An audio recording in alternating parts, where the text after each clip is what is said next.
नमस्कार, मैं सौरभ द्विवेदी आया था बहराइच की रामनगर सीट पर यह पता करने कि कभी अमर सिंह के खास रहे अरविंद सिंह गोप की इस बार के चुनाव में हालत कैसी है। जब यहां पर आए तो बताया गया कि साहब यहां की दो चीजें बहुत मशहूर हैं, एक तो देवा शरीफ की दरगाह और दूसरा महादेवा मंदिर। इस मंदिर की खासियत यह है कि आसपास के कई जिलों के लोग कांवड़ लेकर यहाँ पर आते हैं और शिव को जल चढ़ाते हैं। ये सामने जो आपको गोल्डन कलर का त्रिशूल नजर आ रहा है, कांवड़ लाकर यहाँ पर टकराए जाते हैं। उसके बाद आसपास के बच्चे उन कांवड़ों को अपने घर ले जाते हैं। मैंने पूछा किस लिए ले जाते हैं, तो बोला गया कि साहब जलावन की लकड़ी में इस्तेमाल होता है। यहाँ से ये जो आपको शिव भक्त आते नजर आ रहे हैं, यहाँ पे जल चढ़ाते हैं। पर कहानी ये नहीं है, कहानी ये कि हमने पूछा कि साहब यहाँ पे ये शिव के मंदिर का इतना महात्म्य क्या है। तो यहाँ आसपास 4 गांव हैं। उन गांव के पंडों ने मुझे कहानी सुनाई कि आज से 10,000 साल पहले यहाँ पे पांडव यहाँ से होकर गुजरे और उन्होंने शिव के एक लिंग की पूजा की। शिवलिंग स्थापित हो गया। बाद में पास में यहाँ घाघरा नदी है जहाँ पर बाढ़ आई और बाढ़ के बाद वो शिवलिंग एक मिट्टी के ढुए के नीचे दब गया। तो यहाँ पे एक किसान थे, किसान का नाम था, वो लोधेरा गांव के किसान थे, उनका नाम था लोधेश्वर अवस्थी। तो अवस्थी जी को रात में सपना आया कि उनके खेत में शिवलिंग गड़े हुए हैं। ऐसा मुझे अवस्थी जी के परिवार के एक पंडे ने बताया जिनका नाम सुरेश अवस्थी है। मुझे बताया गया कि वो अवस्थी जी के 4 बेटे थे और उन्हीं के सारे वंशज फिर यहाँ पे पंडे बनते हैं और पूजा वगैरह करवाते हैं। और तो अवस्थी जी को दर्शन आए, दर्शन में आके उन्होंने खुदाई करवाई तो 50 हाथ 60 हाथ पे उनको शिवलिंग मिले और उसके बाद उसकी यहाँ पे स्थापना हो गई। और अब वो पूरा कांवड़ है, जो दिल्ली और उसके आसपास कांवड़ दिखता रहता है वो कहीं और जाते हैं। पर मसला ये है कि जब हम यहाँ पर आए तो हमें कुछ बैंड बाजे वाले मिले। तो हमने उनसे पूछा कि भैया आप क्यों बजाते हैं, तो बोले कि यहाँ पे जो शिव के भक्त आते हैं जिनको यहाँ भोले कहा जाता है, जैसे मथुरा में आपको राधे राधे वाले मिलेंगे, यहाँ पे कोई किसी का नाम नहीं लेता है। आप अगर रास्ते में खड़े हैं, कोई गाय भी खड़ी तो वो भोले कह के उसको हटाने की कोशिश करते हैं। तो यहाँ पर हमें 2 बजाने वाले मिले और एक उस पर डांस करने वाली लड़की मिली। तो पहले तो देख लीजिए आप कि ये क्या बजाते हैं, कैसे करते हैं, उसके बाद इनकी कहानी सुना देता हूं आपको। जी बजाइए।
तो ये 2 लोग थे और इनके साथ ये लड़की, जो हमने पास आके पूछा कि बिटिया तुम्हारा क्या नाम है, तो मुझे मुस्कुरा के बताया गया कि ये बिटिया नहीं बेटा है और इसका नाम अंकुल है ना। और ये सरकारी स्कूल में प्राइमरी के दूसरे दर्जे में पढ़ता है ना। तो ये बताओ तुम अंकुल रोज स्कूल जाते हो? अच्छा, रोज स्कूल जाते हैं। रोज जाते हो। तो वहाँ क्या पढ़ाया जाता है स्कूल में? छोटा बड़ा पढ़ाया जाता है और ABCD भी पढ़ाया जाता है। हाँ। अच्छा ये बताओ अंकुल, तुम यहाँ मंदिर में आके कब से कितने दिनों डांस कर रहे हो? पिछले साल भी आए थे? 1 साल। जी। अच्छा आप बता दिए, आप इसके बड़े भाई हैं, चाचा हैं, क्या हैं? चाचा है। चाचा हैं। क्या नाम है आपका? हमारा नाम है जीतलाल। अच्छा, आपका नाम जीतलाल। आप भी बता दीजिए, आइए। क्या नाम है आपका? अरे आप दूसरों को डायलॉग दे रहे हैं, अपने बताइए क्या नाम है आपका? अमित। आप दोनों लोग भाई हैं? अच्छा, शक्ल भी मिलती है। बड़ा कौन है? बड़ा मैं भी है। अच्छा, जीतलाल बड़े हैं, अमित छोटे हैं और ये अंकुल हैं। तो ये बताइए कि आप लोग यहाँ मंदिर में कितने साल से बजा रहे हैं आके? पिछले साल 1 साल हो रहे हैं। 1 साल। तो आपको ये कैसे ख्याल आया कि आप अंकुल को ऐसे लड़कियों के कपड़े पहना के और फिर डांस करवाने ले आए, बिंदी लगवा के? मैंने कपड़ा पहने थे, मैंने नाचते थे। अच्छा, पहले ये ऐसे पोशाक पहन के जीतलाल ये काम करते थे। आपने कितने साल किया ये काम? हमने हो रहे 5 साल। 5 साल आपने किया और फिर आप अपने भतीजे से करवा रहे हैं। तो आप लोग शादियों वगैरह में भी जाते हैं? जाते हैं। तो मंदिर में तो भजन बजाते होंगे, शादियों में क्या बजाते हैं? शादियों में बजाते हैं बैंड बाजा। बैंड बाजा रहता है। तो शादियों में क्या धुन होती है? नागिन वाली होती है। तो इसका डांस भी बदल जाता है। हाँ, बदल रहा है। तो शादियों वाला डांस दिखाओ पहले।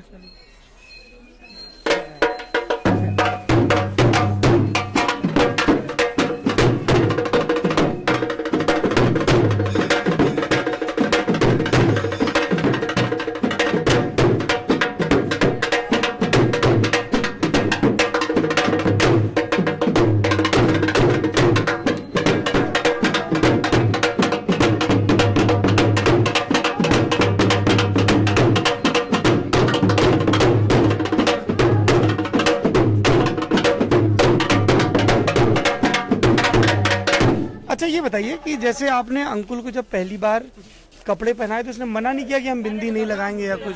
अरे बिंदी लगाने के लिए क्या बताएं, वो जब नाचता है मैंने सिखा रहे थे तो हमें सीख लो। अभी छोटे बच्चे हो तो जो हमरे करते हो जाओगे, पढ़ोगे, नाचोगे और बजाओगे तो सब मालूम हो जाएगा तुमको। अच्छा, तो शादियों में आपको कितना रुपया मिले? जैसे एक रात में हमने किसी की शादी में बुकिंग की तो कितना रुपया लेते हो? 400 मिलते हैं, 300 मिलते हैं, 500 मिलते हैं। और कितने घंटे करना पड़ता है वहाँ पे? 4 घंटा करने पर। 4 घंटा करना पड़ता है। इधर आओ जी, तुम वहाँ बाद में फोटो देखना अपनी। तो वहाँ पे कितने गाने बजाते हैं आप लोग? उतने गाने बजाते हैं, 50 गाना है, 40 50 गाना बजाते हो? द्वारे 4 कराना। तो ये थक जाता होगा फिर तो डांस करते करते? थक क्या जाते हैं, द्वारे 4 बार यहाँ बजाओ, द्वारे 4 बजाओ, घर में बजाओ, द्वार 4 में बजाओ, फिर घर में बजाओ, अलग अलग उसमें बजाओ। जनवाद कराइए, सब कुछ कराइए। और सब में इसको डांस करना पड़ता है? सब में का। तो ये तो वहीं थक के सो जाता होगा? हाँ, सो जाता। सो जाता है बिल्कुल। और फिर स्कूल छूटता है अगले दिन? स्कूल छूटता नहीं, पढ़ने तो वो भेजते हैं कि भैया चले जाओ, पढ़ जाओ अगर। पर जाता नहीं है? मुगल जाता है, पढ़ने जाता है। जाता है। तुमने अंकुल सोचा कि बड़े होके क्या काम, यही काम करना है कि बजाना है कि कुछ और काम करना है? बताओ। मंजूरी करना है। नहीं नहीं, ऐसे नहीं। आप उसको आप ऐसे क्यों? आप अगर पढ़ सब कुछ करना, मंजूरी भी करेंगे भैया। सब कुछ करेंगे, खाएंगे कितना, चोरी करना है नहीं, सब काम यही करना है, मंजूरी करके खा लेंगे। आरती निकलवाते हैं? आरती कैसे निकलवाते हैं? आरती से बैंड बाजा बजाओ बजाओ बजा दो, यहीं बजा दो।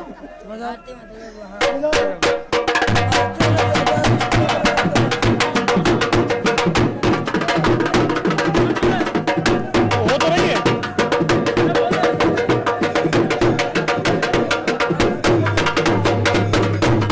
नहीं, मैं समझ नहीं पाया ये क्या कह रहे हैं। वहाँ से आएंगे यही तब बनाना के। तो आप चलिए, वहीं चलते हैं हम।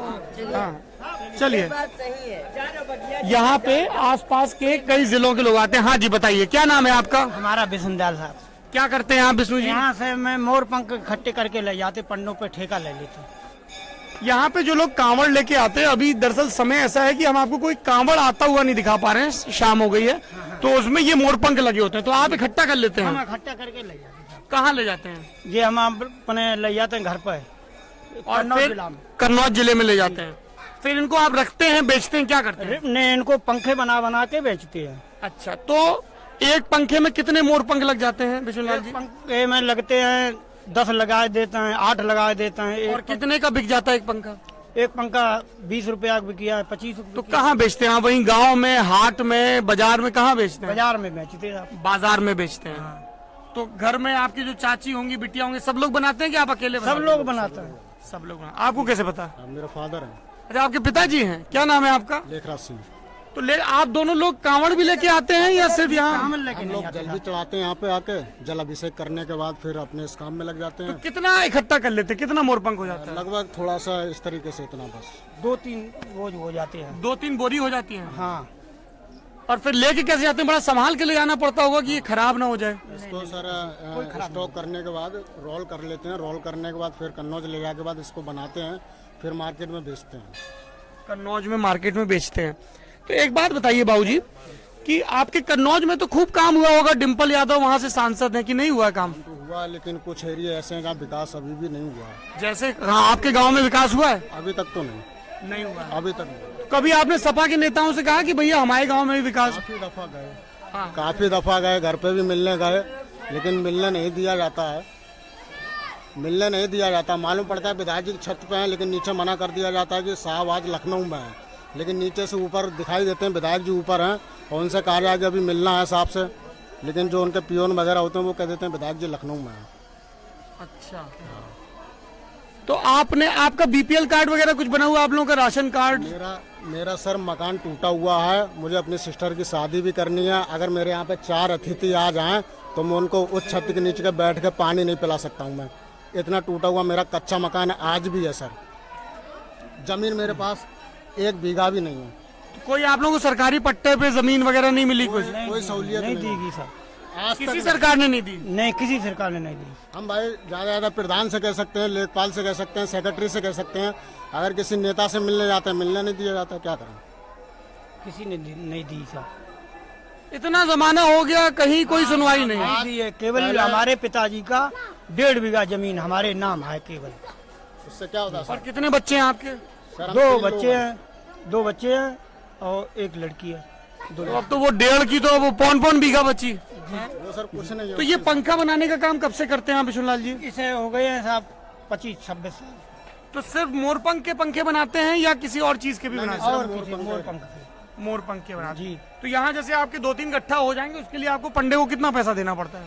यहाँ मतलब कि ये जैसे जो चंदा वगैरह होता है उस हिसाब से दे के रसीद कट जाती है हमारी पूरे मेले भर की। उसके बाद हम लोग इकट्ठा कर लेते हैं, मतलब फिर दूसरा आदमी इसको इकट्ठा नहीं कर सकता है। अच्छा, आप ही इकट्ठा कर सकते हैं। वो हमारा ही रहेगा, इसके अलावा दूसरा आदमी हाथ नहीं तो डाल आप सकता। कितने साल से ये कर रहे हैं? यहाँ पे यहाँ इकट्ठा? से पंखे में कर रहे हैं 20-22 साल हो गए।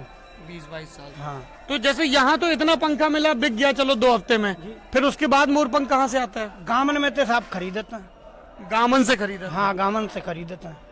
क्या हिसाब मिलता है गांव में? गामन में 50 पैसा में, 1 रुपया में 50 पैसा। एक पंख? एक पंख। अच्छा जी। और इसकी बिक्री वगैरह कैसी है? खूब बिकता है, कम बिकता है? खूब क्या, जैसे कोई धार्मिक पहले से गुरुद्वारा है या वो जो होता है जैसे गुरुद्वारा है और मंदिर है, और जो मुस्लिम मस्जिदें हैं तो वहाँ पे लोग झाड़ना वगैरह के लिए लेते हैं। कुछ जैनी वगैरह लोग होते हैं, वो लोग लेते हैं, तो जैनी लोगों में ज्यादा बिक जाता है, मंदिर मस्जिदों में बिक जाता है, बस ऐसे होता है। तो ये सिर्फ कन्नौज में ही बनते हैं कि और भी बनते हैं मोरपंख वाले पंखे? भी कोई करना चाहे। नहीं, मैं ये जानना चाह रहा हूँ कि जैसे आपने बताया कि आप 20-25 साल से कर रहे हैं, तो ये कन्नौज और उसके आसपास के गांव में या जिलों में ही होता है या और भी जगह मोरपंख के पंखों का काम और होता है? जगह पे होता है, जैसे आगरा है आपका, और कन्नौज है, ज्यादा होता है। और कन्नौज के आगरा बाद में आपका काफी होता है। दिल्ली है आपका। किसी विष्णुलाल जी, किसी सरकारी स्कीम का कोई फायदा मिला आज तक आपको कि आधार कार्ड, राशन कार्ड, पट्टा कुछ? सर एक्चुअली ऐसा आप बताइए, आपसे पूछेंगे। हाँ, हमारे को आज लो तो कुछ नहीं मिला। आज तक कुछ नहीं मिला? हमारे पिताजी को नहीं मिला। हमारे पिताजी फौज में थे आए, उनके नाम से पट्टा दिखाते रहे, लेकिन दिया नहीं, एक बिसो नहीं दिया। उनके नाम से पट्टा दिखाते रहे, दिया नहीं, लेकिन एक बिसो तक नहीं दिया। ये भक्ति के अलग अलग स्वरूप हैं। कुछ लोग हैं जो ऐसे ही पूरा जमीन पर लेट कर और फिर आगे बढ़ के अर्चना करते हैं। इनके पैरों में घुंघरू भी बंधे रहते हैं, इससे एक किस्म की चैतन्यता भी रहती है। ये भी एक प्रकार है जिसमें कंधे पर सवार होकर आते हैं। इनके कंधों पे आपको जो सफेद धागे दिख रहे हैं, इसको क्या बोलते हैं? ब्रह्मगांठ बोलते हैं। ब्रह्मगांठ बोलते हैं एक धागा जो कांवड़ लेके आता है उसकी देह पे बना रहता है, और दूसरा धागा जो है वो कांवड़ में बना रहता है, और जब कांवड़ को समर्पित कर देते हैं तो वो दूसरा धागा भी शरीर पर आ जाता है या अपने जुट्टी को दे दिया जाता है। जुट्टी वो शब्द है, जैसे क्रिकेट में 2 पार्टनर होते हैं, वैसे कांवड़ में भी 2 लोग होते हैं, और बारी बारी, क्योंकि कांवड़ कंधे से हटना नहीं चाहिए, तो किसी एक के कंधे पे रहना चाहिए। तो जब जिसके पार्टनर के कंधे पे चला जाता है तो वो जुट्टी कहलाता है, और दूसरा उसका जुट्टी होता है। जैसे हम लोगों के यहाँ खेलों में गुइयां बज्जू होता है। आप बता रहे थे कि आपके पिताजी फौज में थे और उनको पट्टा उनके नाम से हुआ, लेकिन नाम से नहीं दिया गया। बहुत बड़ा अधिकार आया था कि फौजिन को दिया जाए पहले, फिर उसके बाद में सब दिया जाए जो भूमिहीन को, लेकिन भूमिहीन को उनको सबको दिया गया, लेकिन हमारे को एक बिसो नहीं दिया गया आज। सर दादाजी हमारे 2nd विश्व युद्ध विजेता थे। 2nd वर्ल्ड वॉर लड़े थे। हाँ। तो आपका बिशुन जी मन नहीं हुआ फौज में जाने का? फौज में तो तनख्वाह वगैरह ज्यादा अच्छी है। साहब हम एक दिन पढ़ने नहीं गए स्कूल लोग। आप पढ़ने नहीं गए, इसको भेजा पढ़ने। आप कौन सी क्लास तक पढ़े हैं? मैं actually mass communication Allahabad university से कर रहा हूँ। मास कम्युनिकेशन कर रहे हैं, वेरी गुड। तो आप पत्रकार बनना चाहते हैं आगे? एक्चुअली कैमरामैन कम रिपोर्टर। कैमरामैन, अरे वाह, वेरी गुड। तब तो तुम यार हमारे भाई हुए, हम पेशा हुए हैं। चलो अच्छी बात है। ये अच्छी चीज ये है कि बिशुन जी ने पढ़ाई नहीं की, लेकिन ये अपने बेटे को पढ़ाना चाहते हैं, आगे बढ़ाना चाहते हैं। शिक्षा की यही ताकत होती है। एक तो ये कि आप अपने पैरों पे खड़े हों, आत्मसम्मान, आत्मगौरव। और जो नाइंसाफी बिशुन दास जी के साथ हुई कि इनके पिताजी के नाम पट्टा था, प्रधानों ने, हर गांव की यही कहानी है। प्रधान लोग भूमिहीनों के नाम पे पट्टा कागजों पे कर देते हैं, खुद जोतते रहते हैं खेत, और कभी उनको वो नहीं मिलता। आप कहीं का भी रेवेन्यू उठा के ले लीजिए, पता नहीं इसका तोड़ क्या है। कोई भाई अच्छा हुक्मरान आए, नेता आए, तो इसका क्या समाधान है? आप तो मास कॉम पढ़ रहे हैं, कल को आपको सवाल पूछने हैं, आप बताइए क्या हो सकता है? एक्चुअली सर, जिसके नाम से जो चीज है उसको उस चीज की क्वालिटी मिलनी चाहिए। नहीं, ये बात तो समझ में आ गई, लेकिन ये कैसे तय हो कि मिल जाए? एक्चुअली जो हमारा ग्राम प्रधान जो चुना जाता है, वो अपने उस हक के लिए, उस जनता के लिए लड़े जिसने उसको बनाया है। सत्यापन एक तरीका ये हो सकता है कि सैटेलाइट के जरिए मैपिंग हो और सत्यापन हो। वो जो बजा रहे थे बैंड, वो चले गए कि अभी वापस आएंगे? वो चले गए हैं। तो मेरे लिए बड़ा अचरज का काम था। हम लोग LGBTQ की बात करते हैं, क्रॉस ड्रेस्ड की बात करते हैं, और दिल्ली में ये सेल्फ रिस्पेक्ट का मूवमेंट रहता है कि मेरी जो भी सेक्सुअल आइडेंटिटी है, मैं उसको लेके किसी भी किस्म की शर्मिंदगी नहीं होनी भी नहीं चाहिए। हमारे भारत में ये हम एक मंदिर परिसर में खड़े हैं, शिव के अर्धनारीश्वर रूप की पूजा होती है, लेकिन यहाँ पे एक बहुत ही अर्थशास्त्रीय मॉडल समझ में आता है क्रॉस ड्रेस का, जहाँ पे उस बच्चे को पैसा कमाने के लिए, क्योंकि वो यहाँ पे डांस करता है, तो उसको लड़की के स्वरूप में कपड़े पहना दिए गए अंकुल को, और उसकी कैफियत ये दी जा रही है कि हमने भी ये काम किया था 4-5 साल पहले, इससे आमदनी होती है। मुझे सुकेतु मेहता की एक बड़ी कमाल की किताब है मुंबई के ऊपर, मैक्सिमम सिटी, वो याद आ रही। उसमें एक व्यक्ति ऐसा ही होता है जो बार डांस में काम करता है, पुरुष होता है, और ऐसी हैं कहानियां। आप कुछ खोजने आते हैं, कुछ और मिल जाता है। हम भी आए थे सियासत खोजने, पर समाज मिल गया एक अलग कहानी के साथ। पहले लोधेश्वर अवस्थी की कहानी और फिर अंकुल की कहानी। एक और कहानी की तलाश में निकलेंगे।